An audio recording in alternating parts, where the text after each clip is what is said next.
Hey guys, welcome back to another Facebook Live broadcast. My name is Sarah King. I am a Parkinson's physical therapist and founder of Invigorate Physical Therapy and Wellness here in Austin, Texas. So, have you ever wondered what options there are out there for you to treat your Parkinson's symptoms that go beyond simply taking more medication? Or are you possibly skeptical that changing your diet or starting a regular exercise program may actually make a positive impact on your Parkinson's symptoms? Well, if that's you, I have a really special treat for you today. Colin Potter was diagnosed with Parkinson's 6 years ago after 3 years of progressive symptoms. Colin really never accepted the medical opinion that Parkinson's is a progressive, degenerative, insidious onset disease, and he really set out on a journey to find answers for himself. And as he was doing the research, as I've done the research as well, he found how significantly our daily lifestyle activities and factors come into play when it comes to developing Parkinson's, neurological symptoms, and progressing as far as neurological symptoms are concerned.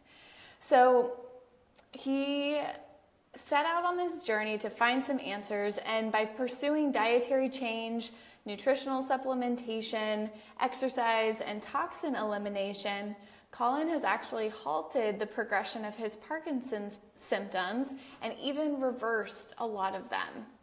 So now a little bit over 6 years after his diagnosis, Colin is medication-free and living a really good quality of life. I met Colin in Austin a year and a half ago, maybe by now, and I just saw him recently in London, and his wife and I had dinner with him, and we talked about the progression of his symptoms and his research, and he's just a really fascinating guy, and I know there are a lot of you out there who know of Colin, who know of his story, and some of you who don't. So I just ask that you sit back and enjoy this interview. We've got some topics, bullet points we want to cover, but really who knows where this is going to go. So I am going to talk to him about his journey, but before I bring him on, I want to do a little disclaimer. So let me just make sure we've got him on here. Colin, the best way to bring you on is to comment in the comment section below so that we can bring you on. Okay, before I do that though, I want to give a little disclaimer. So at Invigorate, it's my belief that we need to revamp the way that we look at healthcare, the way that we look at Parkinson's treatment, and specifically I believe it should be built on 3 pillars: empathy, empowerment, and encouragement. And so my goal with these Facebook Live broadcasts is simply to empower you with the information that you need and deserve to make decisions for yourself. So nothing that I say here is meant to be prescriptive, and everything that you do as far as your Parkinson's treatment approach is concerned should be discussed with your healthcare team. And so please don't take this as medical advice. This is just information.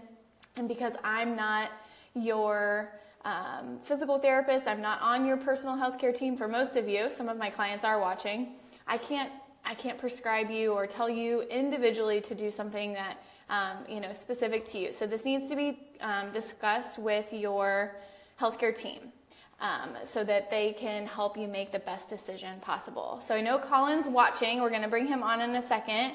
Can you comment on the video?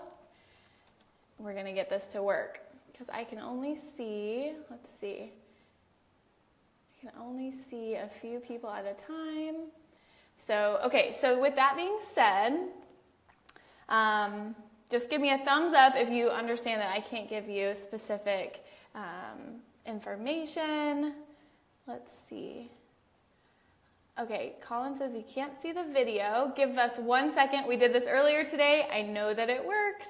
So just give us 1 second. Yeah, let me know who's in here. Maybe I can say hi to some people while we're waiting for Colin. the Invigorate page. Okay, let me check in here. Colin is working on getting on here. I know it works because we had him on here earlier today. So let's see who all's in here. We've got Lauren, obviously, Sharon, Marianne, Marlene, welcome, John from Missouri, we checked out earlier. Lynn's here from Houston, and Lisa Shaw. Welcome, guys. Okay, so let's see here. Oh, Colin Potter is watching. Bring Colin on. Okay, guys, this is the time. I'm going to bring him on. Give me 1 second. I love technology, how it connects us all. The countdown is on. So once he comes on, we'll talk a little bit about his journey. Hey, we got it to work. Right. Welcome. Okay. Oh my gosh, I'm so excited. Is that my best side? You got my best side okay? Well, if you completely 180 degree face the back wall, that might work better. I'm just kidding. You're cruel. I'm just kidding. Yay. Oh, I'm so excited. Okay. So, Colin, welcome. We know each other pretty well by now. We do. Yes. I've heard your story. I immediately reached out to you as soon as I knew there was someone across the pond, as it were, taking action in the way that I always encourage at Invigorate and getting awesome results. And not only that, because there are a lot of people who are that way, who's actually tracking your progress and sharing the information that you're learning with other people over at Fight-Parkinson.org. I put a link above, depends on where you're watching this, guys, but if you can see the text above this video or to the side, you should see Colin's website on there. So Colin is, I'll give a little overview and then we can dive right in, but Colin is collecting all of this information. He's doing a bunch of research, diving into journals, peer-reviewed literature, all kinds of literature to pull out information that may be beneficial for neurological diagnoses. And he's been doing this for quite some time, logging all of this research that he's doing over on his website, which you guys can go over and check out. We'll talk about in a little bit. So Colin, maybe you could just give us a little brief overview of kind of pre-Parkinson's, what's your background, kind of what world do you come from? Because I think that definitely contributes to your story a little bit. Well, I come from the world of being self-employed, so fixing things myself. So I had been self-employed since 1983, and I had a very successful telecoms company which I sold in 2004. And when I sold it, we had 65 employees, so it was a fair size.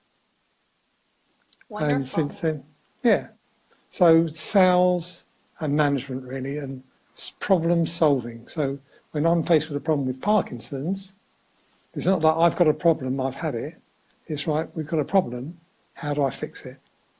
Right. Because to me, every problem has a cause. You find the cause, you fix the problem. And that's what I couldn't understand about the conventional medical approach to Parkinson's. It's no known cause. Everything has a cause. Right. And that is the investigative mindset that I think a lot of our viewers actually have. If you're watching this, you have an investigative mindset because you want to know more. And I also subscribe to that mindset as far as, we have an origin of our Parkinson's disease. And so we should be facilitating a treatment approach that gets at the core and the root cause of neurological degeneration, which we'll talk about here in a minute, instead of simply masking it with more medication. So as most of you know, or some of you might not know, your Parkinson's medication doesn't do anything to slow the progression of your disease. It only compensates for your lack of dopamine. And so what I help people do, and what Colin has done for himself, is figure out an approach that helps you protect the brain cells that you have left. At diagnosis, you're losing about 60 to 80% of the dopamine producing cells in your brain. So you want to protect those cells that are left through exercise and nutrition and supplementation, and also maximize the amount of utilization you have for the brain cells that you have left. So we'll talk about that a little bit. But So that's awesome, Colin. I love the background, especially that you're self-employed. Obviously, I'm a big fan. So tell me a little bit about what you noticed when your Parkinson's symptoms came on. Maybe if you can go back 9 years, what was the 3-year progression before you were diagnosed? What symptoms did you have? Symptoms which I usually ignored. People would say to me, "Why are you limping?" I was dragging my foot. Why doesn't your arm swing? Because I'd be on the golf course and people would say to my wife, Barbara, Colin's arm's not swinging. And then I started typing solely with my left hand, and I forget how I rationalise that. Probably I've used my right arm so much over the years, it's worn out. It was ridiculous. Until I was eventually persuaded to go and see a osteopath. And she said, "You need to go and see a consultant." So I went and saw a muscular, guy that deals with, what are they called now? Bones and muscle. Osteopath, I saw the osteopath, then I saw a consultant. And within 2 seconds he says, "You don't need me, you need a neurologist." And so that took me 3 years to get to that stage. And then I went to see a neurologist and had the usual 5 or 10 minute assessment of walk up and down, simulate playing the piano, tap your fingers together. You've got Parkinson's, or someone I remember reading saying, "Tag, you're it." As you said, what drugs do you want? That was the level of the consultation, which I think is not untypical. That's a very common. But I did not take the drugs because I thought, well, I'm okay. I've got a few symptoms. I can still play golf. And he said I had Parkinsonisms. I thought, that's not too bad. That doesn't sound like Parkinson's. Not that I know the difference. And I went away and carried on with my life for 2 more years. But those symptoms I had at that stage was rigidity, which I put down to too much golf. So me trying to get out of a chair, I was like an old man. It took me 2 minutes to get out of a chair or get out of bed. I had slowness of movement in my right hand. I had lack of function in my right hand. Typical Parkinson. My handwriting would just get smaller and smaller and smaller. Yep. Sounds like a very typical progression. The right foot drag, the no arm swing, just atypical Parkinson's. You were very typical Parkinson's. Yep, I remember reading in your book, you would take 20 minutes or something to get out of bed in the morning because you were so stiff. Yeah. And I think that's pretty common. I know that's why my clients don't like to see me early in the morning sometimes. So did you ever take the carbidopa-levodopa? So you progressed, and then did you end up taking the medication? That's 2011 diagnosed. 2013, my symptoms had started to worsen, and I'd been persuaded by a Parkinson's nurse. I was on a trial. I agreed to go on a trial. She said, "You really ought to be taking levodopa. It's a natural supplement, or it's a natural compound." And by then my symptoms had worsened because I'd introduced a tremor, which hadn't existed before. And I started having real problems. I find it difficult to say. It's certainly not. It's not. I wouldn't say it's not. It's definitely not freezing, but it would be. I would attempt to cross a road, and I would have trouble. Trying to judge distance of cut vehicles and that kind of thing. And so what used to be an easy thing became a difficult task. And that's when I decided. I went to my neurologist, and I was introduced to Madapar. Okay. And how long did you take that? I took that for about 18 months. Okay. But it was at the time that I was prescribed Madapar. A friend of mine whose mother had early stage Alzheimer's started researching, and she found a book called Grain Brain by Dr. David Perlmutter. And she read that and said, "You need to read this." And when I read that, my eyes were opened, and that's when my life changed. So that was simultaneous to starting taking the medication. I also started my research, and that then led me to say I needed to change my diet. So So I went for it. There was no question. You know, when I read there was a way out, because by then I started, because I can remember to this day, I started my research into Parkinson's and I quickly concluded I had MSA. Because you quickly, you know, you just come to those Yeah. those kind of conclusions. Wrong ones, but that's what I thought.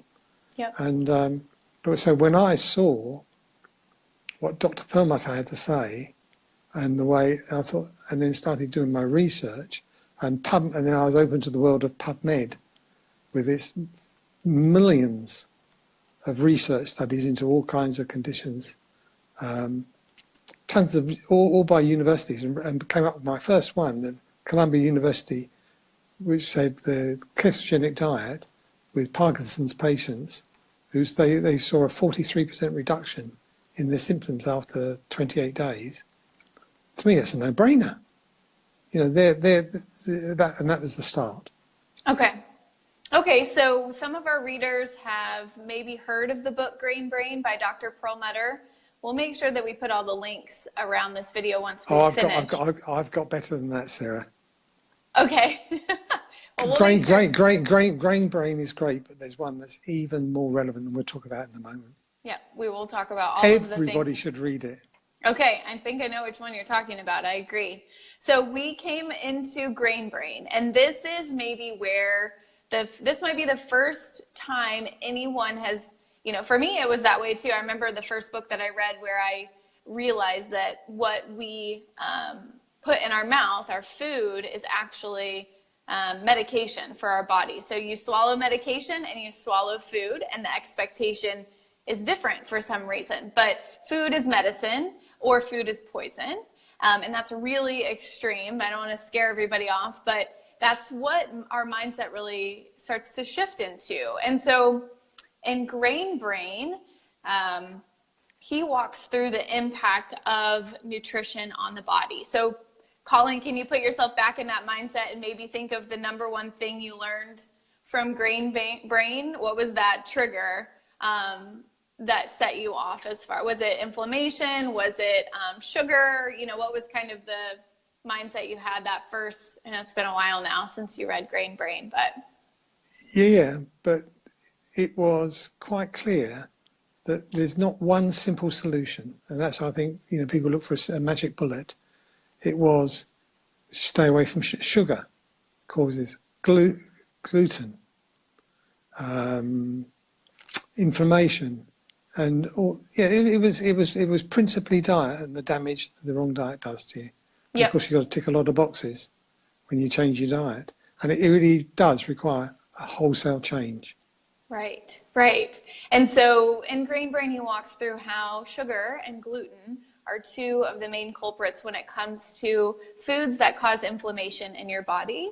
And when you create inflammation in your body, not only is it linked to progressive neurological diagnoses like Parkinson's and Alzheimer's and multiple sclerosis, but it's also linked to diabetes and heart disease and cancer and every kind of health condition. So, you know, we all have genetic predispositions where we're predisposed to possibly develop some type of illness just because of our genetic makeup. And so toxins like sugar and gluten could potentially trigger our genes to express this diagnosis. And so in Colin and a lot of you, it could be Parkinson's. It could also be Alzheimer's or diabetes. And so what our goal is and what Colin has done is to try and start scaling back how many of those things he's putting in his body so that his body can start to bring down the inflammation levels, which has made a huge impact on his symptoms. So let's get into that just a little bit. As far as what your research has shown, walk us through maybe a summary of what you've found. I know that's a loaded question because I know you've found a million things, but maybe let's talk first just about diet. How have you shaped your diet? Right. Put it this way, I've created, I think, a 10-step recovery plan, which I've produced, which is available on my website. If someone if they email me, I'll gladly send them, which is a 10-step. And it starts with diet. And that is what we need is the diet that man lived on exclusively up to about 50 or 60 years ago when dietary advice was changed, quite wrongly. And that is the high-fat, low-carb diet. And people get kind of spooked by whole high-fat. What all you're doing, as soon as you take out carbohydrates, like grains, and you take out sugar, you actually end up with a high-fat, low-carb diet. It's not that complicated. When you switch away from processed foods to whole foods, that are grown in nature, that rot and spoil, it's hard to have a high carbohydrate diet when you're eating plant-based, nutrient-dense foods. Is that what you're saying? A food like a typical meal might be chicken with vegetables, no potatoes. Beautiful meal. I eat better than that. And there's I've got some links on my website to recipes and recipe sites. I eat the most fantastic food, better food than I've ever had in my life, tastier food, but most importantly, really healthy food, perfect for the Parkinson's person. And let me tell you, just by changing my diet and adding supplements, because my studies, following the research, once I found diet, it then led me on to supplements or vitamins. And it said, typically, a Parkinson's person would be deficient in vitamin D and vitamin B and vitamin C. So I just duly bought those supplements and took them, found a good supplier. But I can tell you, after 6 months, my symptoms started reducing. And what was oh, go ahead, sorry. Well, the rigidity went. That was fundamental because that enabled me to start walking. So I was out of pain. That was the principal one. I mean, things like the tremor, I've gradually got control of now, but I hadn't before. Rigidity. Things like I still got, I haven't regained the functionality of my hand. It's better, but it's not brilliant. But the key things that really affected my life, and the most important thing is, my Parkinson's progression stopped. Oh, and that spatial awareness thing disappeared entirely. When you were hesitating to cross the street? Cross the road, gone in an instant. Great. I reckon it took me 6 months before I thought, yes, I saw a change in my symptoms and I knew I was on the right track. So at that stage, I halved my Madapa, saw no deterioration or saw continued improvement. So I bumped another 25% in 3 months, and then I gave it up straight after that. I thought, I do not need medication to control my Parkinson's. I can do that with diet. Because also, when you knock out processed food, and you start knocking out toxins as well, because these foods they're almost half the foods that are in packets are chemical concoctions. So you knock out toxins, because then I started studying toxins, and things like personal care, like toothpaste, is a bunch of chemicals which go straight into the bloodstream. So I have organic toothpaste. So you start ticking a lot of boxes. Really, it's like having a whole load of holes in the roof, and you've got to plug each hole. And that's the nature of Parkinson's. And it's very individual, and it takes time. And so, go ahead. Yeah, exactly. There's a lot of bases to cover. We can't all do the same things, but if we cover all those bases, we should get well. Right. And so for people watching, I know we have a question from someone watching.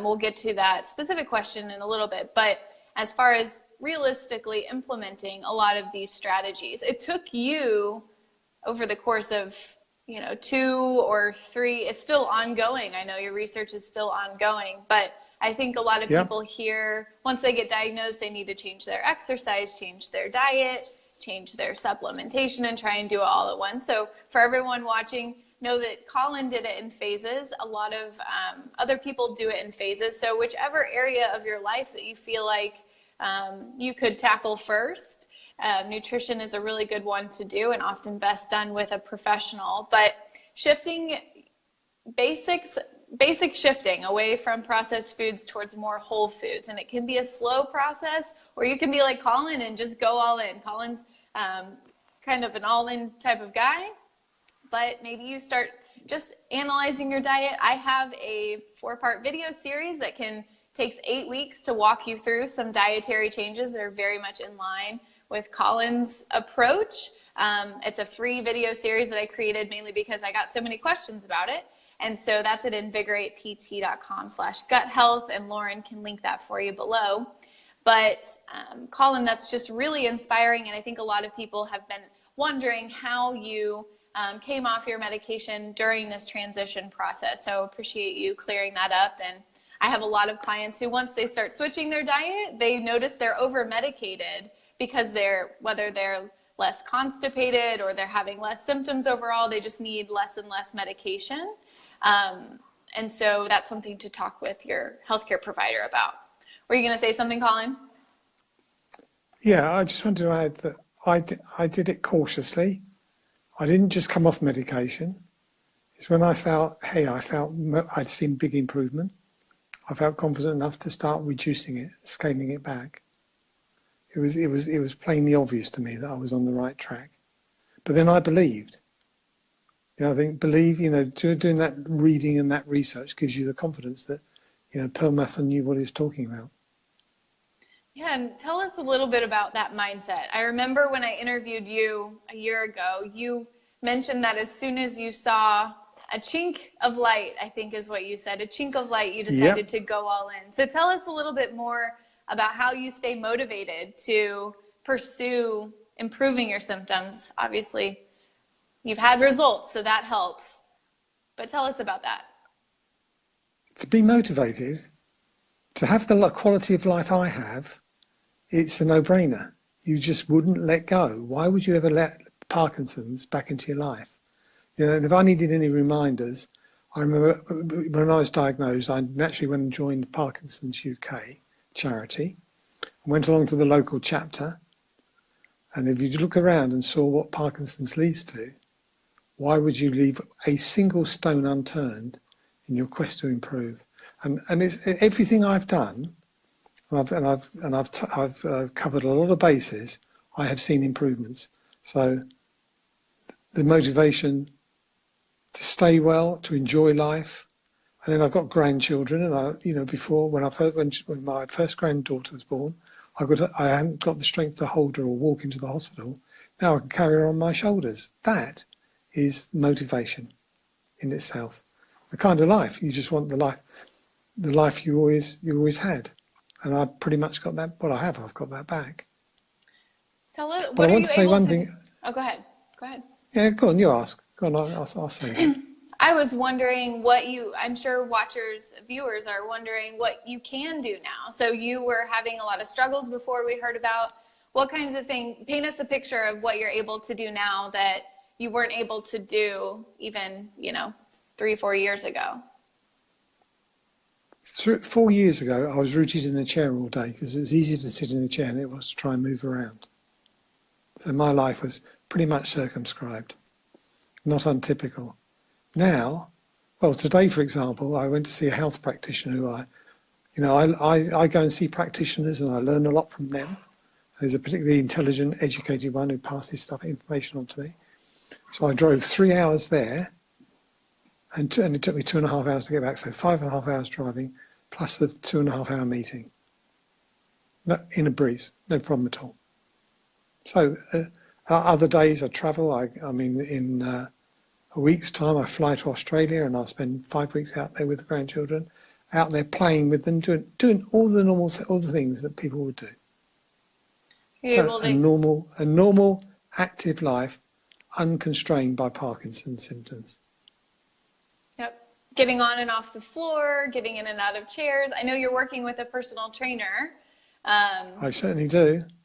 So tell us a little bit about exercise. So I think whenever we met up a year or so ago, you had mostly just been using nutrition and supplementation, and we'll talk a little bit more about your supplementation here in a second. But tell us a little bit about your exercise routine, why you added it, how it's gone, what you've noticed as far as benefits from it? Exercise, I do aerobic exercise. I mean, before I met you, I was aware of Jay Alberts at the Cleveland Clinic and his work with high cadence cycling and the way that reduced symptoms. So I was doing some, but now so I do aerobic exercise, but I particularly work with a personal trainer who's a specialist in functional movement. And we work on things like balance and coordination and improving my walking, rotating as I walk, which is the thing, because my right side is still on the stiff side. My top right quarter is on the stiff side, so we work on that. But I can do things now in terms of balance on one foot and lift, with the other foot being attached to a cable and lifting the weights, moving the weights, and I could only dream of 6 months ago. So it's every time, every week it's improvement. And I remember, go ahead. No, go on. I remember you, whether you told me or I read it on one of your blog posts, just talking about how you could carry, like you said, carry one of your grandkids down the beach and back, and that would have never been possible for you to do before. And I think absolutely. Now that what seems to me is from an observer standpoint, it seems like you have resumed a normal lifestyle so much that you've kind of forgotten what it was like to not be able to do that. And so now everyday things don't feel like a huge accomplishment because they're just part of your daily life now, as far as walking and carrying grandkids and getting on and off the floor and normal life. Love it. Okay. So now, one thing can I just say something here? Yeah, absolutely. Because I want to get in so I don't forget it. Have you read the book End of Alzheimer's? It's on my bookshelf. Bredesen. Everybody with Parkinson's wants to read that. Yep. Because in my own way, I mean, Dr. Bredesen has spent 30 years studying Alzheimer's and has found the mechanisms which causes Alzheimer's, and the way to treat Alzheimer's and reverse cognitive decline is through things like diet, nutritional supplementation, exercise, de-stressing, those kind of things. And he finds he likens it to, you've got 36 holes in the roof and you've got to patch each one.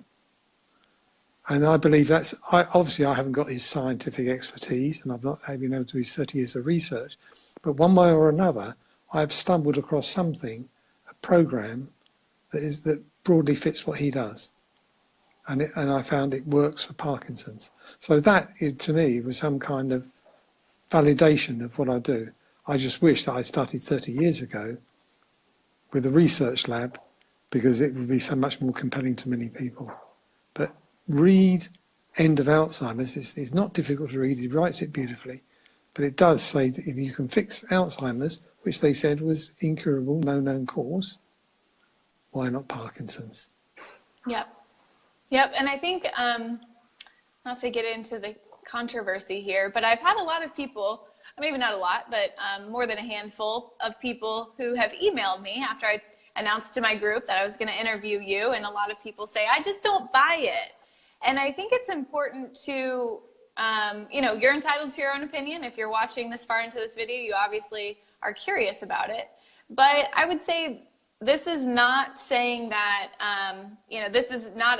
we're not projecting that this is a cure to Parkinson's, right? Or that Colin is even claiming to have been cured. The whole point of Colin's approach and the end of Alzheimer's and gray brain is to halt the symptoms and stop assaulting your body to the point where you're guaranteeing degeneration down the line, and you can get back some of those, you can recover a lot of your abilities by just shifting some of these things. So I am going to read End of Alzheimer's. It's actually on my bookshelf, and I'm really excited to do that. But this is also the way that I think medicine is going. Dr. Perlmutter, Dr. Hyman, Dr. Bredesen, they're all shifting their approach because our traditional approach isn't working. We have more chronic disease in our society than ever before, and that's with the advances in traditional healthcare. And so this is the future of medicine, and you guys are early adopters. And Colin is definitely, thank you for being a pioneer in that as well. So I know that people want to know what supplements you're on. So again, guys, this is not prescriptive. This is just for your information. So Colin, what does your supplementation program look like? Well, that's changed in the last 6 months, in as much as before I said before, I would find out what nutrients or vitamins or minerals that a Parkinson's person is particularly deficient in, and would just take those, and I was guessing. But then I came across a doctor that had created had researched that over the last 50 years, and he started with animals, and the way we treat animals is we feed them nutrients to keep them well, but we don't do that with humans. So he transferred from being a veterinarian to being a doctor, and created a range of program that I take 90 key nutrients every day. And this doctor is able to demonstrate that the lack of those 90 nutrients invites chronic disease. So I take 90 nutrients. Anyone wants to write to me about it, I'll tell them about it. Can't sell it, of course, but I can share it with them. Right. I can show them exactly what I do. It's too complicated to go through now. But I take 90 key nutrients, but I take it not thousands of capsules, 2 powders is the majority of which I mix with water and drink. And it's made a difference. Okay. So what, in the research maybe, for people who, we'll definitely link to all your information so people can reach out to you. And again, Colin doesn't sell these supplements, but... I sell nothing, by the way. Yeah. Because that's the question, well, what's in it for him? This is not, there's no money changes hands. This is simply sharing information, showing the good fortune that if I can get well, so can you. Yeah. And we'll share your website here in a second, which is donation based. Am I right? It's a $5 donation. Yeah, it is. I asked for contributions of cost, but I'm changing to the Wikipedia model, which is, it'll be free to access. But if you'd like to help me with my costs, because I incur a lot of costs in terms of providing all this information and research, and changing the website and web designers and all that, make a contribution rather than it coming out of my pocket. Oh, okay, that's great to know. So, I'm finding but it's small, but it's a contribution. Okay. It's not a living. Oh no, I know it's not. I do these for free as well. So, let's back up then. People who are new to this, who are a little bit intimidated by 90, vitamins, and even though that might be the gold standard in your mind, take us down back to when you were first discovering things. What key nutrients were you taking that you found that typical Parkinson's patients are deficient in? Vitamin C, vitamin B, all the vitamin Bs, vitamin D, vitamin K2, coenzyme Q10, alpha lipoic acid. It's a long list. It is a long list. Yep. But if they write to me, I can simplify it for them. I really can. Yep. And I invite anyone. Anyone can write to me, and I will give them a personal reply. Okay. And Lauren is going to link all of Colin's information in the comment section below. If you're watching this on replay, we'll put all of these links in one place so that you can find them there. But I lost my train of thought around supplements. Go on. Go ahead. You've worked with a professional. You've worked with.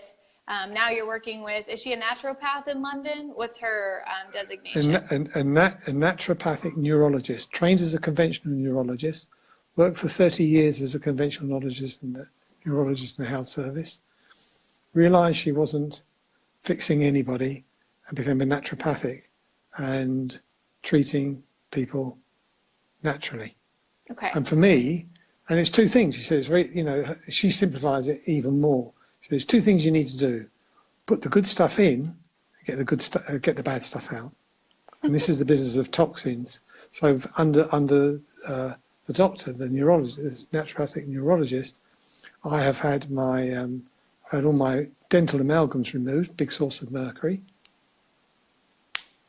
and a lot of chelation and detoxification to get the mercury out of my body. Okay. All under very carefully controlled circumstances. Right. Let's get the bad stuff out, get good stuff in. And I think it's important what you just said there, under the direction and supervision of someone who can help you monitor your symptoms. I know a lot of people are watching and maybe doing a lot of self-experimentation, which is, I know, where you started, Colin, and you've been on a mission. Colin's over in the UK, so his healthcare is a little bit different than over here in the States. We have a lot of exposure to practitioners in the States who are more holistic minded. They're actually called functional medicine practitioners here in the Correct. States. Yeah. Yep. So I will put a link in the comments or somewhere to a link to help you find maybe a functional medicine practitioner in your area, which Dr. Perlmutter is one, and he wrote Grain Brain. I would assume Dr. Bresden is, but I don't actually know. So I just want to give that caveat. You are blessed. You are blessed with many brilliant naturopathic doctors. We have a lot of great ones here. Yep. You guys will catch on. So I want to just encourage people to not do this on their own if they're undertaking a lot of changes at once. Go ahead. Yeah, and under my neurologist, I do a lot of things. So in terms of detox, which I wasn't doing before, for example, I had a chronic gut problem, which I couldn't fix, and I had it for 4 years. What was she that? introduced me to. Don't go there. Oh, okay. But it was horrible. It was horrible. Did you have? Goodness knows what it was horrible. I didn't know what it was, but I would go through bouts of real discomfort. Okay. And being unable to go out of the house. Colonic irrigation, or colonic hydrotherapy, sorted that out within a week. Wow. So it's like if you've got a problem, tackle it. I hadn't even thought of that one. You said, right, gut problem. And colonic irrigation was one way of removing toxins which might be stored in my colon. You get that all cleared out. And so I've had over the last 6 months, a number of colonic sessions, and I will be continuing with that as part of my healthy treatment. Yeah. Lymphatic drainage. I have lymphatic drainage every week to detoxify. So it's a busy program, keeping on top of this. So I still make no mistake, I still have Parkinson's, but I live well with it.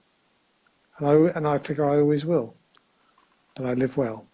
And that's the key. That's the key, is the living well part.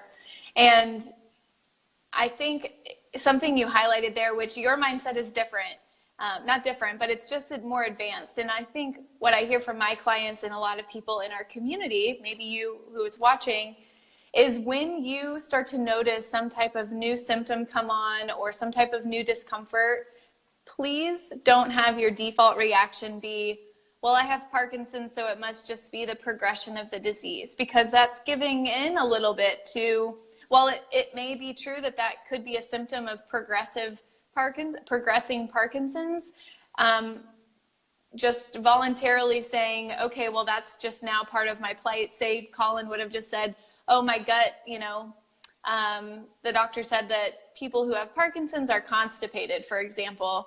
Maybe this is just Parkinson's and there's not much I can do about it. There's a lot that you can be doing. And Colin, who's been doing this for a very long time, continues to find ways to help improve the symptoms that pop up for him, or the little discomforts, 6 years, Sure. 9 years after symptoms started presenting. So please don't just chalk it up to Parkinson's without taking action. My attitude is, they say, well, this is down to Parkinson's. My attitude is, so they say. But they don't know. They don't know. That's right. No one has a golden or crystal ball. If I said let's say 6 months ago, I would have said I had 3 issues. One was my tremor was increasing. I figured out what that was. What was that? Your tremor was increasing? I had a bladder issue. Okay. I felt my tremor was increasing. And I had a bladder problem where I had urinary urgency, and that was becoming really critical. And my voice had got very, very soft, and my wife couldn't hear me when I spoke. Now, so now the bladder urgency is gone. I said earlier I drove for 3 hours today. I was doing that without a pit stop till I arrived at my destination, and there was no urgency when I arrived, even though my bladder was full. So that is a huge improvement. My tremor has reduced dramatically. So today I had lunch with friends. I was able to have soup without spilling any, and use a fork on my dish without it clanking the plate. That's huge. So I know a lot of people would love my that. My arm was still. So that, and I had to kick Barbara under the table and said, look at this. It's so exciting. And then my voice is restored to pretty much normality. And the 3 things I've changed is my amalgams have come out, I've been heavily detoxing, and I changed to the new supplement regime. So somewhere between there is the change. I don't know what, but when you get to my stage, you don't care why. You're just glad it happens. Right. So I know we have a question that Lauren just sent me. What was the name of the physician who has the 90 supplement powder that you take? Dr. Wallach. Can you spell that? No, just write to me, and because Okay. there's more to it. You just need some guidance on how to go about it. So if they write to me, I'll gladly share it with them. Okay. And steer them through. It's much better that way. Okay. And Lauren will put your contact information in the comment section below. Okay, so let me see. I had some questions. Do you mind shifting to some Q&A? Do you have something you want to say first? Okay. No. Okay. So I've got a few questions here. If you have some questions for Colin, Lauren is manning our comment section, and she is going to collect them and send them to me so that we can dive into these. So if you have a question, put it in the comment section and we will hop on it. So the first one I got a while back was from Bob Husley. Sorry if I'm saying your name wrong, Bob. And this was something we touched on earlier, but Bob asks, could you recommend steps one can take to get where we can be effective in fighting Parkinson's disease? I think I'm trying too hard to accomplish that feat overnight instead of going in baby steps, which would be more logical and affordable. Thank you, Bob. So before I turn that over to Colin, one thing I do want to say is that I hear that a lot. A lot of people have trouble figuring out where to start. And oftentimes that's the biggest obstacle, is just starting, because it feels really overwhelming. So I do have a free ebook, and I know Colin does too. And it just walks you through 8 simple steps that you can take to get you on your journey. And then when you get that ebook, I'll send you weekly emails to kind of walk you through some of that process. So that's a resource that Invigorate has, and that's invigoratept.com/ebook. Really easy. Lauren will put it in the comment section below. But Colin, do you have tips or resources? I know you've got a couple PDF guides that you offer for free as far as helping people take steps. What's the kind of progression? Okay.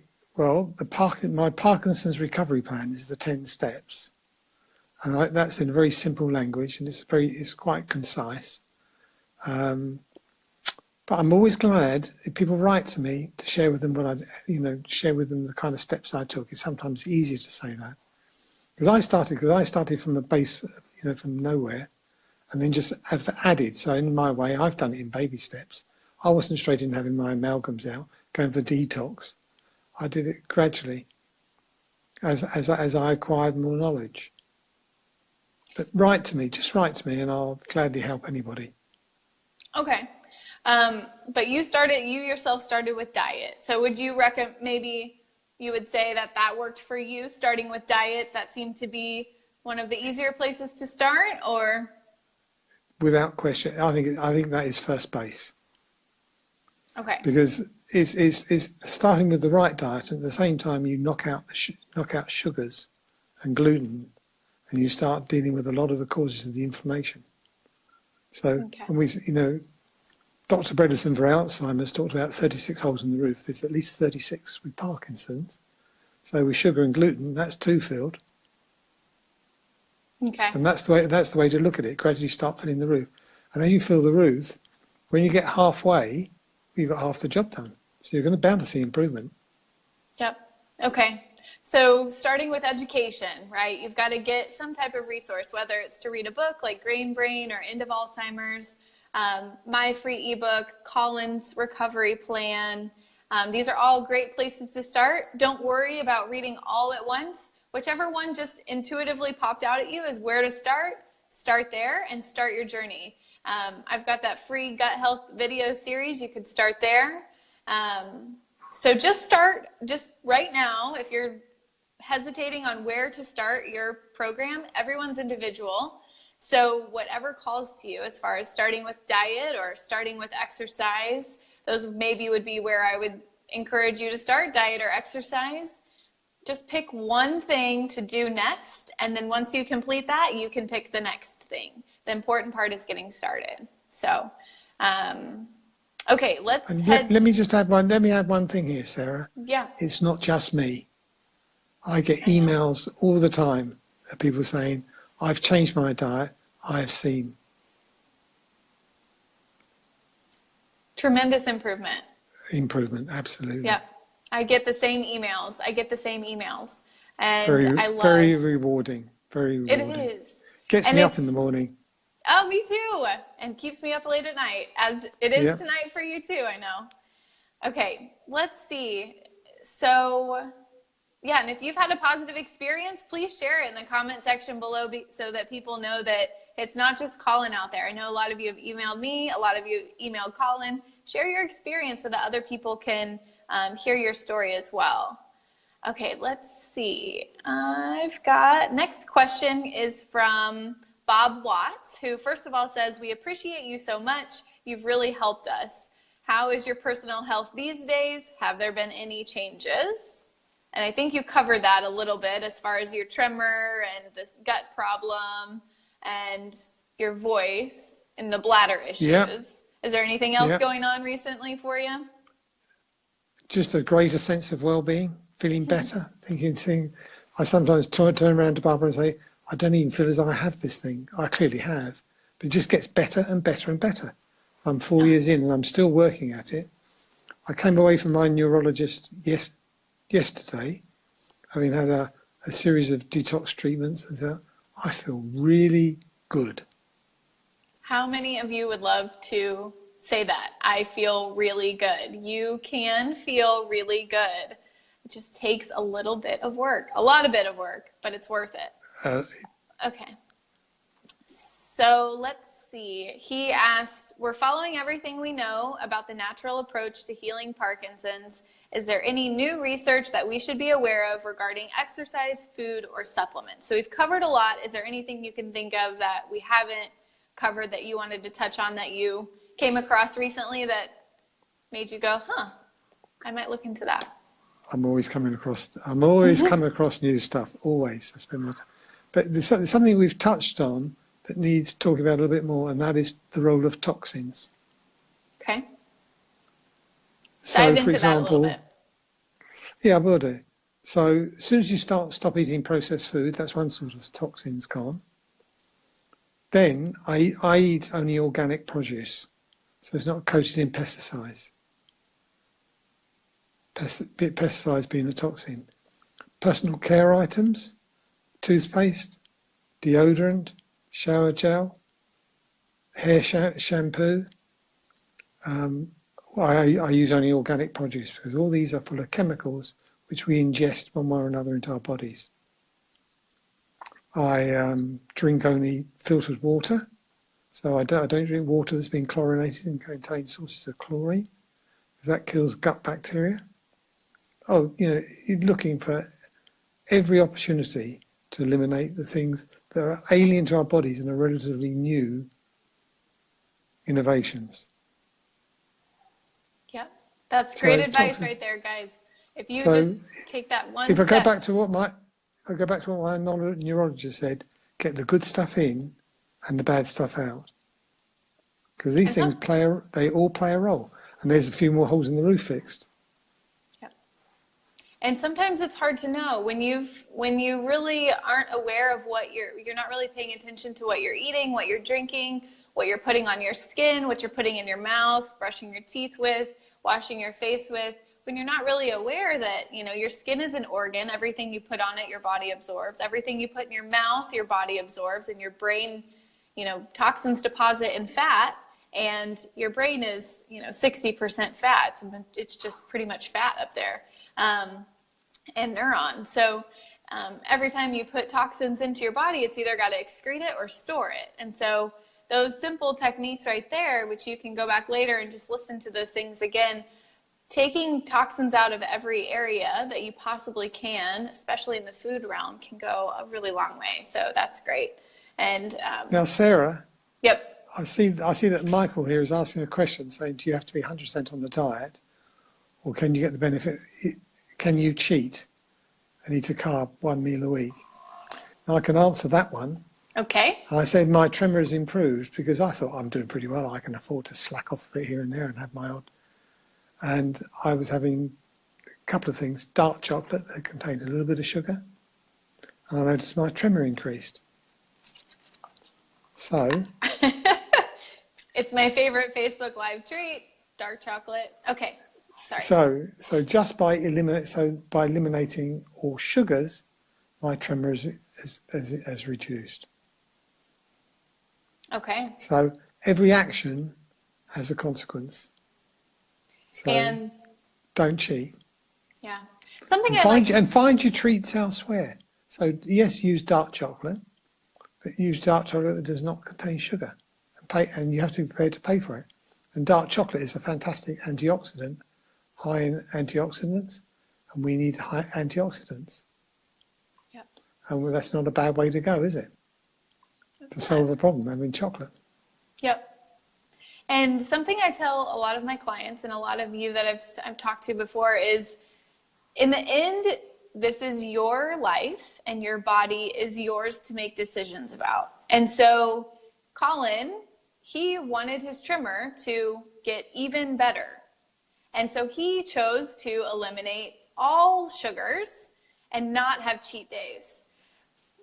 And so I commend that 110%, but I also want you who's watching to not feel like you don't have a choice in this matter. You get to choose how lax or how strict you are, knowing that the cost benefit, you get to choose. And so Colin's chosen, and I love this approach of going all the way.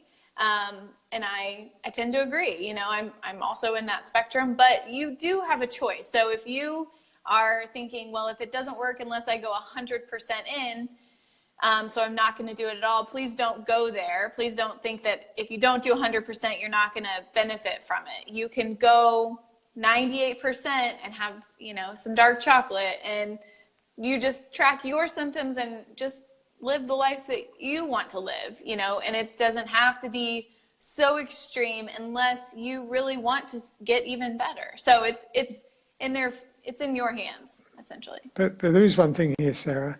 When I started with the diet and I started seeing the improvement, that is hugely motivational. Yes. Same with exercise. When I saw improvement with exercise, I want to get back down that gym. Yeah. It's very, very motivational to say, I can get in control of this. So instead of feeling helpless, this thing's going to take me over, I'm in control of my life. Yep. And I would say that when you're first starting out, it's easiest, I think, to see how your changes are impacting your symptoms if you go all in up front for, 30 days, 60 days, you go all in for a set period of time. I would say it probably takes more than 30 days, probably more like 60 at minimum. But if you can just commit to a short chunk of time, really, really strict, to just see how it works for you, you can always go back. You can always go back, but maybe going in really hardcore at first to really see the impact on your symptoms. And then you'll notice when you start to put things back in, like, you know, chips and candies and whatnot, you'll start to feel the difference, and then you'll know that you're really making an impact. So I would say that that's my mindset. So, okay, let's see. I had a few more questions from Lauren.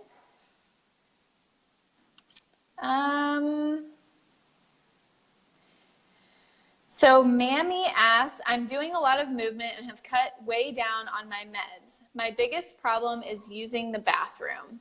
Any advice? So Mammy, I'm not sure what exactly you mean by using the bathroom, because that could be a lot of things. But I know, Colin, you said that you were having that incontinence issue. And Yep. did you ever, so what would you maybe kind of have this bathroom discussion with us a little bit? Yeah. Well, once upon a time I was embarrassed. Now I talk about anything. Okay. So, colonic irrigation, which cleans the colon out, several of those. And I also had, after my colonic irrigation, cleaning the gut, I then had probiotic enema. Okay. So infusing the colon with probiotics, and that cleared it up. Okay. And I can't tell you how wonderful it is. Regularity. You know, you keep on top of things. You know, if ever I feel I'm getting constipated, I simply take digestive enzymes before each meal, which is a good thing if people are having trouble with changing the diet. Take digestive enzymes, and I take probiotics, and whoosh, off we go again. And hydration? Plenty of hydration. Plenty of filtered water. And if you haven't got filtered water, then I will drink bottled water. But I've had filtered water installed in my apartment.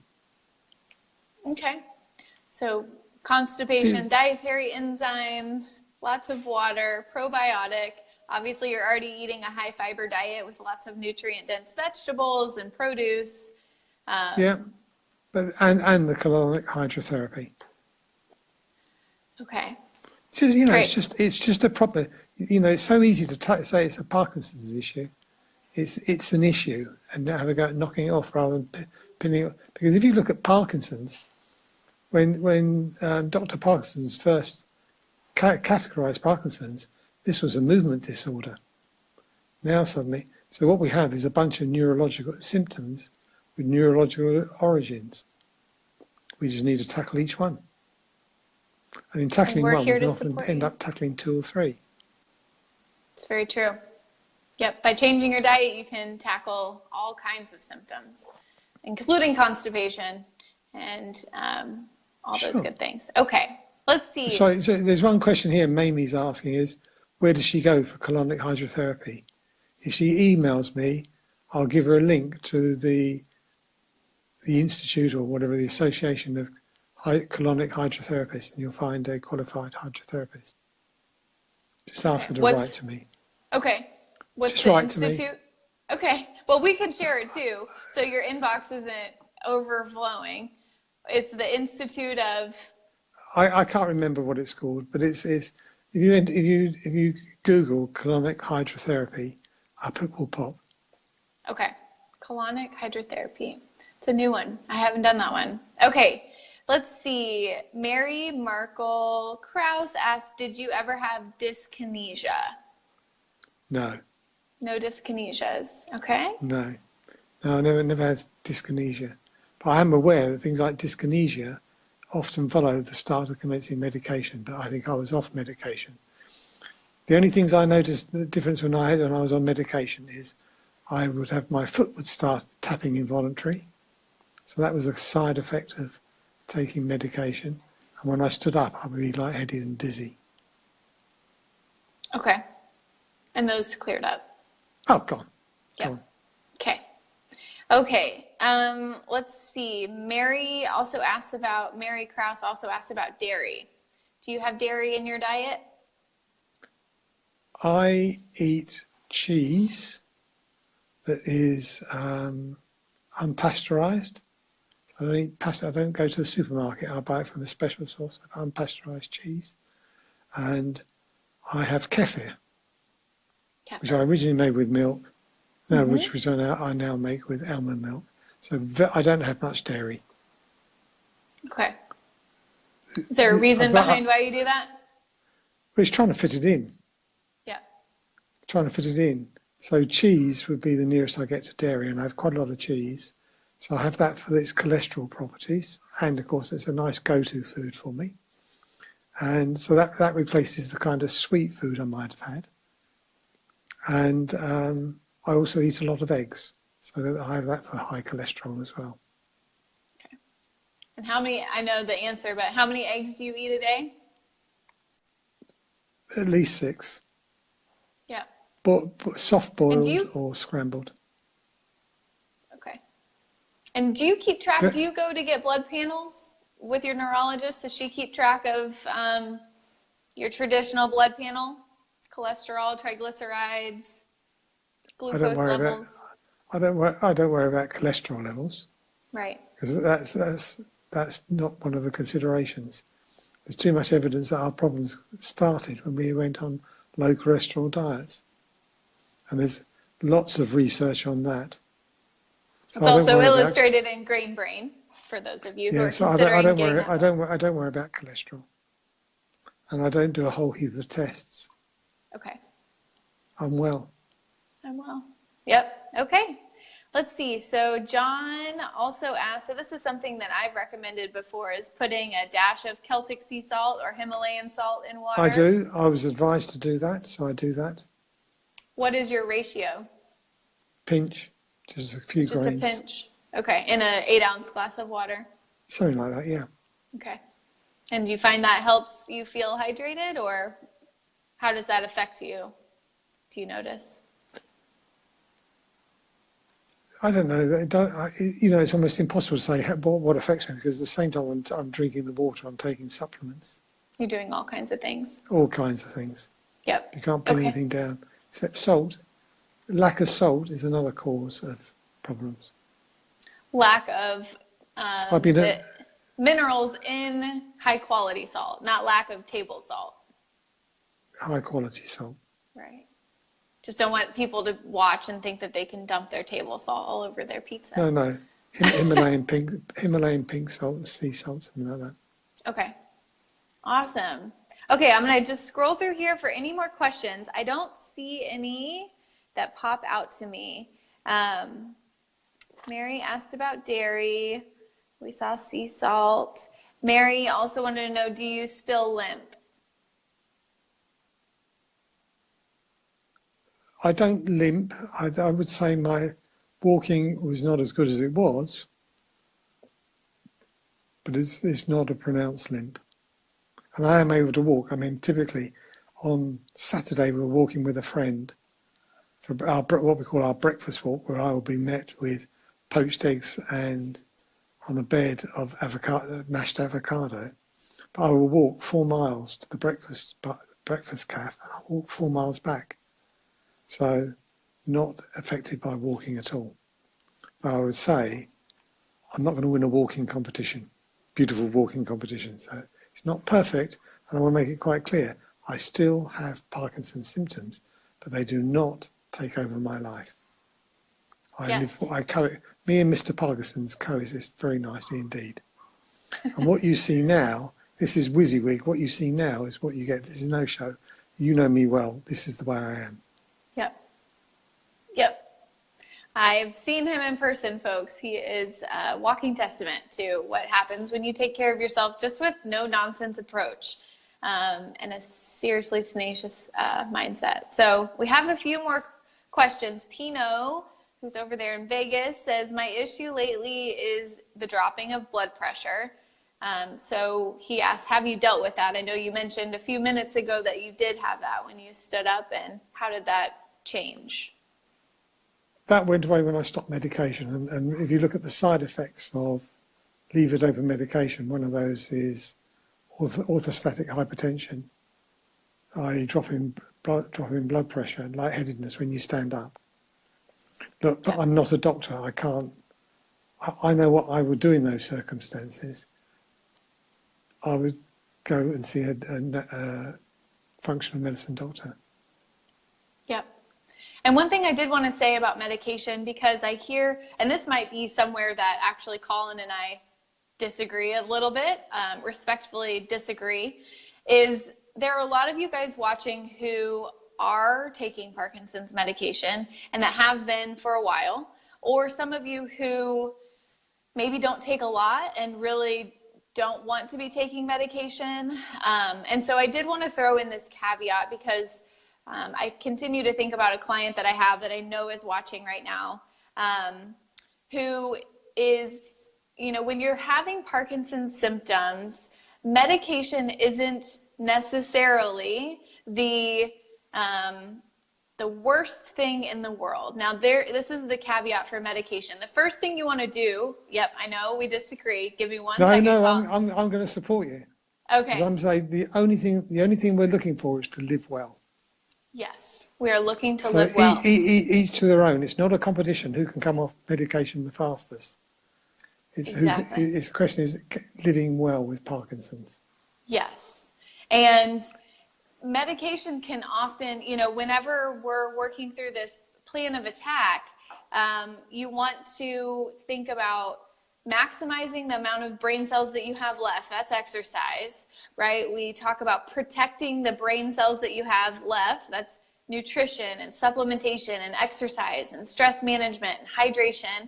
And when you have that foundation built, then there's this third piece, which is supplementing what you can't get from your plan. And so that supplementation is through your medication, but the idea is to do these foundational things so that you can take the least amount of medication possible. For some of you, it may be going off of medication, but for some of you, it may just be a low dose to help you bring your physicality up to the point where you can function. You can go out and be active in the community. You can still work. You can be a great mother, grandmother, grandfather, friend, so that you aren't hindered by Parkinson's symptoms so much that you stop living your life. And so I just see a lot of clients who are terrified of going on any dose of medication. And often you suffer unnecessarily, because I think of my client who has freezing that will make her feet stick to the ground for a half an hour just to get ready for the day. And she's doing all of these great foundational things, terrified to take medication because she's heard of how awful it can be. And the idea is to keep that low dose for for as long as possible through this holistic approach. And so I'm glad we're on the same page, Colin. I know that medication... It's about living well. Yes, it's all about living and doing well. what you need to do. Yes. But I always bear in mind that if you don't do anything to stop the problem, to stop the rot, and you just take medication, then the causes are still compounding. Yes. So fix the roof and the rain will stop coming in. Right. And medication does not fix the roof. Exercise does, nutrition does. Medication is equivalent of a bucket on the floor trying to catch the drips. That's a great analogy. And if you leave the roof, the drips get bigger and bigger and bigger, and the buckets overflow. Eventually stop working. Okay. So Tino, the answer to your question about blood pressure dropping could be related to your medication, could be related to hydration. So just start making some of these. I often see blood pressure dropping as part of a poorly hydrated system. So I have a blog post over on the blog. It's free. It talks about hydrating properly, including adding a little bit of Celtic sea salt or Himalayan salt to your filtered water. That can often help a lot of people. So let's see. I wasn't going to say that, but if I had loss of blood pressure standing up, I would take salt. Yeah. I've read from a very, very doctor I would respect, we lack salt, which is the opposite advice that comes out of mainstream doctors. Mainstream, yep. And in Green Brain, you can read a lot about how we came to the current dietary recommendations as far as high carbohydrate, low fat, low salt. A lot of those recommendations were not based in the research. They were based off of lobbyists and money. Commerce and money took over. Yep. And so we won't get too far into that, but No. some of that might be a little bit We'll stay different away from there. what people, we'll see. Yeah.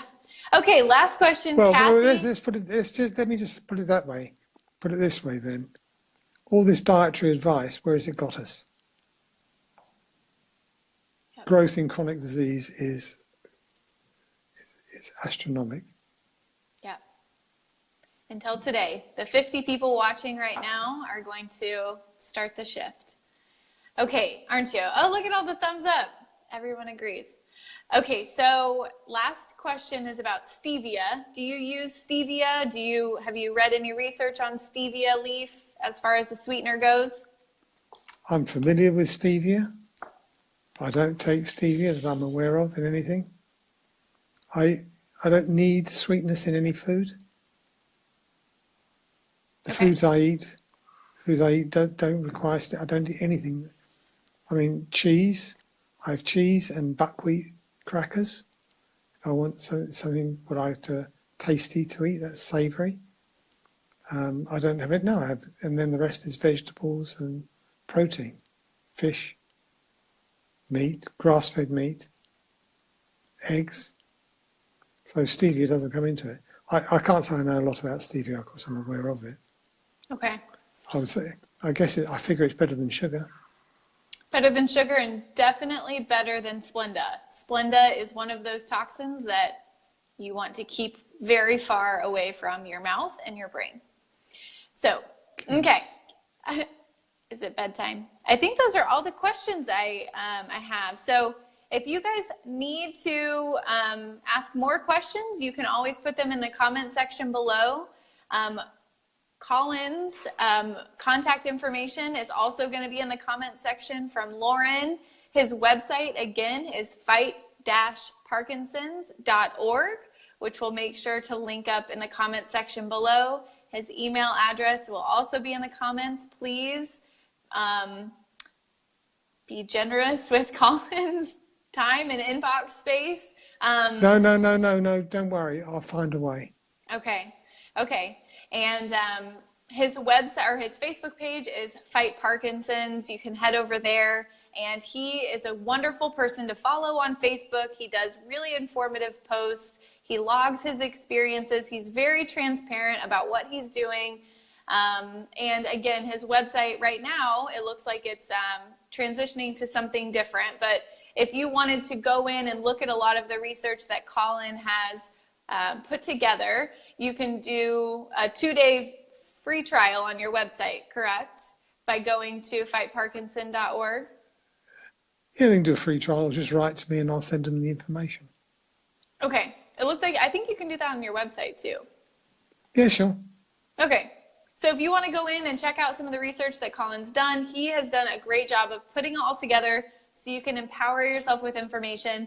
Take that information to your really highly qualified healthcare team to put together a plan of attack for you. And so without further ado, we will sign off. Unless, Colin, do you have anything else that we didn't cover that you want? I know we'll probably do more of these in the future to get into all the nitty gritty, but as far as the basic overview, did we miss anything? We've missed plenty. There's plenty more to talk about, but we go on again. We could double the time. I think probably let's call it here, halt here, and we'll do it again. Okay. There's lots more. And you know, the information even in the last month I've acquired, which I've got around to publishing, there's more. Because I always figure we don't know what we don't know until we find it out.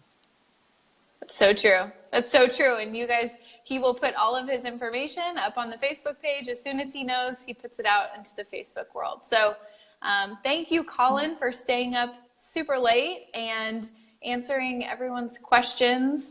I am just like, hats off to you, sir, for really taking your health in your own hands and finding answers to questions. It is helping so many people, and I genuinely appreciate it. Well, Sarah, thank you very much for inviting me. It's been a real privilege. Thank you. You're welcome. And goodbye, everyone. Good night, everyone. Ciao.